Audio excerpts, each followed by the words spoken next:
Wow, kaj je to, Matej? To je pa planinski močarat, zelo redka zaščitena vrsta. Sam na snežniku po Javornikah se ga najde, pa še tu mora biti res zelo vlažno, deževno. Njegov bratranec, sorodnik, tak ima pikce, nenavadni, je bolj pogost, planinski pa sam v Javornikah in snežniku, pa še to na redkih prostorih. Tako da to je kar za zabeležiti, to lokacijo. Skozi produkt Explore the Wonder Nature odkrivamo eno zadnjih evropskih divjin severnih Dinaridov. Da bi začutili okus te pokrajine, zgodovino ljudi in neverjetno bogat svet živalstva in botanike, potujemo med prostorom Snežnika in Gorskega Kotarja. In na prehodu med Jadranskim morjem in evropsko celino odkrivamo največji strnjen gozdni masiv v Evropi, poln kraških pojavov, redkega rastlinja, ptic in ogroženih živalskih vrst. Še zmeraj nobenega signala. Zelo očitno, da je to območje Wi-Fi detox. Ena izmed markantnih postojank produkta Explore the Wonder Nature je tudi senzibilno odkrivanje gozdnega rezervata Snežnik s starodavnimi bukvami, ki so na evropski celini po koncu zadnje ledene dobe odigrale ključno vlogo pri evoluciji. Zaradi bližine morja in visokogorja Snežnika izpričujejo moč preživetja v najekstremnejših razmerah. Na takih območjih se lahko hrani prvinski gost izključno zaradi tega, ker so težko dostopne za izkoriščanje. To pomeni, smo na robu vdornice, skalnat teren, oddaljenost od cest in je težje dostopno za gozdarje, torej se sem niso spravili, da bi sekali in so ta drevesa ostala. Kasneje se je pa ta območje zaščitilo, tako da v bistvu zdaj lahko neovirano rastejo tukaj. Ojoj, Matej, kaj pa to? Ja, kaj, iztrebke od medveda? Pogled, kako so lepi. Kakšna je verjetnost, da v pragozdu srečaš medveda? Je taka kot kjerkoli druge, mogoče malce večja, ker imamo več mera. A greva naprej? Ja, greva, glede na to, da je ta iztrebek precej star, pomeni, da v naslednjih par urah mogoče ne bo prišel medved nazaj. Aha, dobro. Bom za vsak slučaj še malo popiskala.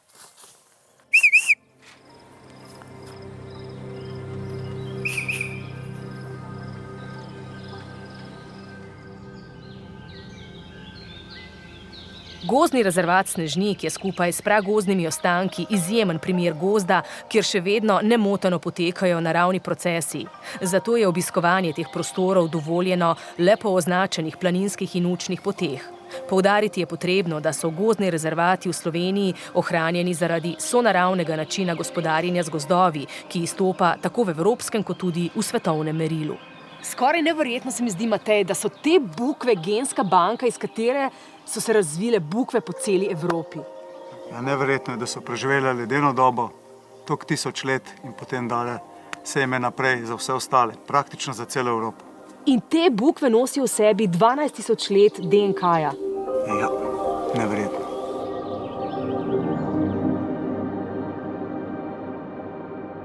Naprej od pragozdnega rezervata pa odkrivamo biotsko pestrost največjega presihajočega jezera v Evropi. Ornitologi so Cerkniško jezero kot krhek ekosistem mokrišča, od katerega so odvisna življenja tako rastlin, živali kot človeka, že pred desetletji uvrstili med mednarodno pomembna ekološko območje za ptice. Tole je pa Tomi, zagotovo eden največjih poznavalcev ptic pri nas. Njegovo znanstveno področje je raziskovanje živalskih zvokov in samo v Sloveniji je posnel več kot 150 vrst različnih ptic in drugih živalskih vrst. Zagotovo je eden največjih strokovnjakov ptic v Evropi. Cerkniško jezero je kombinacija 5 različnih življenjskih prostorov, ki se prepletajo med sabo. Od odprte jezerske površine do trstišča, ki je v bistvu največja strnjena površina trstišča v Sloveniji, grmišče, močvirni travniki in vse skupaj obdaja gozd.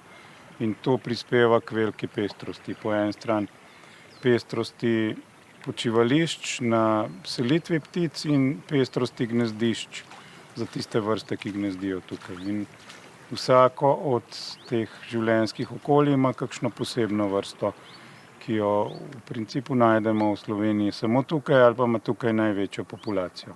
Cerkniško jezero ima pravo bogastvo ptic. Kako dragocena je ta interaktivna tabla za razumevanje biotske pestrosti? Ta tabla in tudi ornitološka učilnica je vzpostavljena s tem namenom, da obiskovalce, ki prihajajo v ta naš prostor, seznanjamo, na nek način ozaveščamo, jim predstavimo ptice, tako slikovno, opisno, zvokovno, in jih na ta način tudi izobražujemo, ozaveščamo, da nekako lažje tudi razumejo, v kakšen poseben prostor stopajo, jim podamo take informacije, zakaj ni priporočljivo, naprimer, da se sprehajamo kar vse povsod po travnikih, ker recimo, naprimer, s tem lahko ogrozimo ptice, naprimer nekatere ptice spletajo gnezda na tleh v travnikih in jih s tem lahko poškodujemo. Cerkniško jezero je kot jurski park redkih živali in rastlin. Meni najljubša ptica je smrdokavra.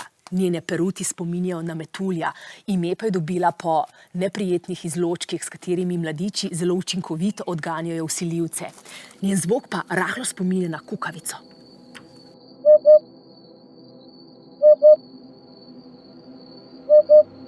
Lepotica med ptiči.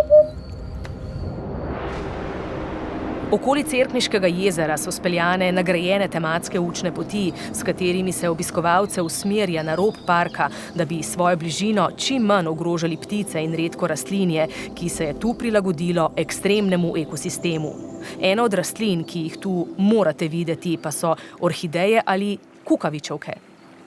Dosti recimo vrst, ki jim pravimo amfibijske rastline, precej morda 15, ki imajo to sposobnost, da v bistvu v roku enega leta čisto spremenijo anatomijo telesa in so najprej prilagojene razmeram v vodi, potem, ko pa voda usahne, ko voda odteče v podzemlje, se pa ta nadzemni del njihovega telesa propade in se razvije popolnoma drugačna oblika.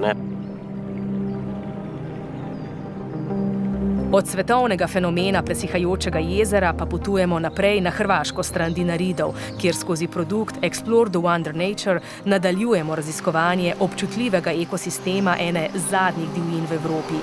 Naša postojanka je prezrti kanjon Kamačnik v enem najlepših predelov Gorskega Kotarja v bližini mesta Vrbovsko, samo uro vožnje stran od Zagreba.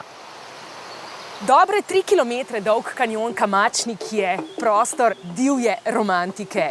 V tem najbolj vzhodnem delu Gorskega Kotarja najdete številne redke rastline, kot na primer perunika ali pa alpska tustika. Največja posebnost tega kanjona pa je Panova steza. Prvo akustično sprehajališče na Hrvaškem. Htjela bih samo još kazati da je izvor Kamačnika jedan od najdubljih izvora u Republici Hrvatskoj. Naši speleoronioci izmjerili su trenutnu dubinu od 118 metara. Splitski kanal se nastavlja dalje, a mi ćemo nastaviti također sa tim daljnjim speleološkim istraživanjima. Iz Kamačnika pa v enega najlepših hrvaških kanjonov, Zeleni vir, kjer je voda skozi tisočletja izdolbla svojo strugo. Okoli 200 hektarov veliko območje je razglašeno za geomorfološki rezervat. Od leta 2011 pa ima status zaščitene krajine. Na ovom mjestu vidimo moć prirode, moć vode koja već tisućama godinama erodira ovo sljenovito područje i izdubljuje ovaj klanac koji smo već rekli 100 metara dubok, na nekim mjestima je samo 2 metra širok. I upravo ovaj potok Jasle produbljuje taj klanac, čini ga atraktivnim, toliko atraktivnim da više manje svi putnici i namjernici žele zaviriti u taj vražji prolaz. Na ovom području razvijamo istinski doživljaj turizma, turizam koji vam omogućava da istinski doživite netaknutu prirodu. Ovaj kanjon ovdje je dugačak nekih kilometar do špilje Muževa Hišica. Kad prođete kroz njega vidjet ćete ono što priroda daje u punoj nekoj svojoj snazi. Ova voda već stoljećima prodire kroz ovaj kanjon. Ovdje žive brojne životinje divlje, između ostalog i divokoze, medvjed, vuk i lisica. Navdušena sam nad divjim karakterjem vražjega prolaza, ki po malem spominja na kanjone v dolini Soče. In menda je ravno tu Dante Alighieri našel navdih za 9 krogov pekla svoje slovite božanske komedije. In ob vsem videnem razumem zakaj. Še en prostor, ki ga preprosto morate obiskati. Gorski Kotar je zeleno srce Hrvaške in ta teritorij težko razumete, brez da bi obiskali mejno reko Kolpo, reko, ki ločuje dve državi, Slovenijo in Hrvaško. Njen izvir je pod Risnjakom, reka Kolpa pa si svojo pot utira skozi številne kanjone, na koncu pa se skozi ravnico izlije v reko Savo pri Sisku. Prostor, ki ga morate obiskati. Ovo je jedno od najkišovitijih područja Hrvatske, završi u podzemlju. Ovo je krški teren, znači te stijene su porozne. Sva ova voda iz okolice se skuplja, kažem, ispod zemlje i onda na mjestu gdje je sloj vodonepropusnih stijena, mora negdje izbiti i izbija upravo ovdje na izvoru Kupe. Evo nas, nalazimo se gotovo na samom izvoru rijeke Kupe, iako do izvora prvo nije dopušteno, a drugo ne možemo doći do samog izvora Kupe jer evo mora se ići preko ovog mosta i isključivo je planinarska staza. Ali zato s biciklom doslovno možete doći do 5 minuta pješke do samoga izvora. Naime, upravo cijelo ovo područje oko rijeke Kupe kao i sam nacionalni park Risnjak obiluje brojnim šumskim stazama, makadamima, pa čak i nešto dijela asfalta, tako da svatko ko želi upoznati ovaj kraj Gorskog Kotara, uključujući i nacionalni park Risnjak i doći što bliže rijeci Kupi, uživaće bez obzira da li vozi cestovni bicikl, da li vozi trekking bicikl ili vozi mountain bike. Da bi razumeli utrip življenja tega divjega, izjemno redko poseljenega in na trenutke surovega prostora med Snežnikom in Gorskim Kotarjem, pa se na poti nazaj proti Sloveniji ustavimo še v večkrat nagrajenem živem muzeju Palčeva šiša, ki na tem obmejnem prostoru predstavlja edinstven pomnik sožitja tako slovenske, nemške kot hrvaške kulture. Meščanska hiša sredi vaškega okolja predstavlja skupaj z originalno ohranjeno opremo življenjsko okolje nekdaj bogate trgovske družine iz sredine 19. stoletja ter način preživetja ljudi v dolini Čabranke na obeh straneh meje.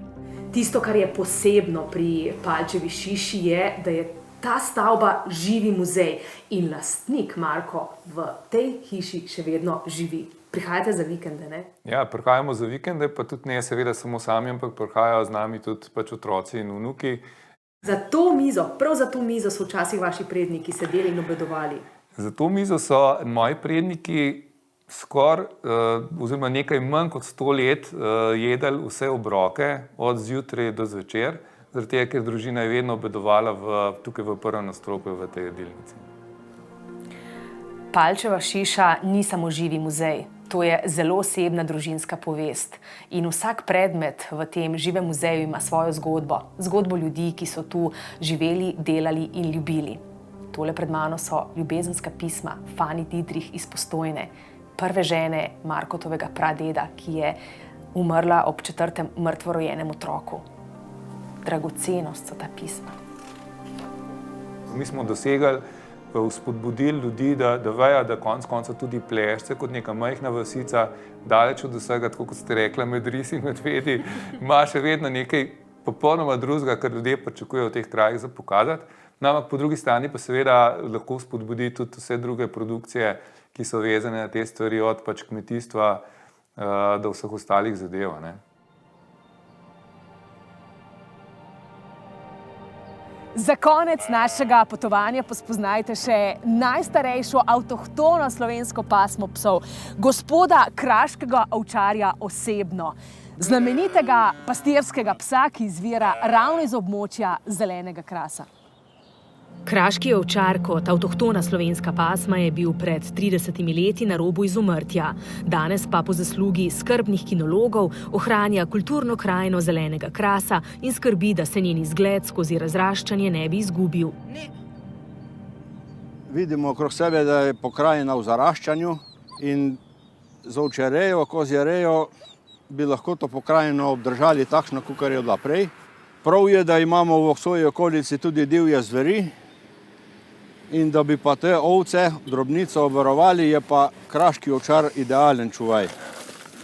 Nepodkupljiv, neustrašen, do ljudi pa, kakor vidimo, zelo prijazen. Ta pes ni moj, se danes prvič vidimo in smo kar prijatelja.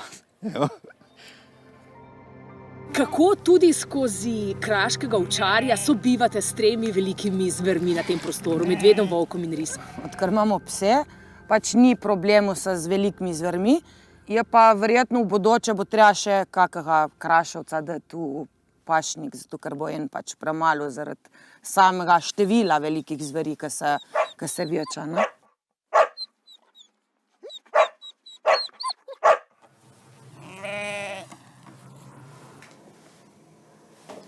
Ovčji sir, letnik 2019. Vaš je pa še starejši. Ja, moj je pa kozji sir, je pa konec leta 2018. Pomeni, da ta je še bolj star, je bolj kvaliteten, ker staranjem pridobiva na kakovosti, bolj je pikanten, bolj se razvija okus. Sirarstvo pa je tudi način, kako se ohranja tukajšnja kulturna krajina. Ja, res je. Mi se s tem ukvarjamo že desetletja. Kaj vam daje življenje v eni izmed zadnjih evropskih divjin? Ja, meni prav veselje mi daje. Jaz z užitkom tu delam in zmeraj gledam, da je še kaj novega, ne vem, da še nov proizvod naredim, da se učim na svojih napakah. Ne vem, meni je tu veselje in mi ni težko, ne glede na to, kater dan je. In zapomnite si, da imajo doline na koncu sveta, okna in vrata v svet vedno zelo široko odprta. Drži? Drži. Svet divjine med Gorskim Kotarjem in Slovenskim zelenim krasom bo v prihodnje sredi Pivke dobil tudi center velikih zveri dinaridov, kjer se bo ozaveščalo obiskovalce o ohranjanju in sobivanju človeka in velikih zveri, katere si delita Slovenija in Hrvaška. Ob tem pa skozi projekt Explore the Wonder Nature sporočamo svetu, da se na tem dinarsko-kraškem prostoru skriva Jurski park redkih živali in rastlin. Dobrodošli torej na vodenem potovanju po kraški Amazoniji kot eni zadnjih divjin Evrope.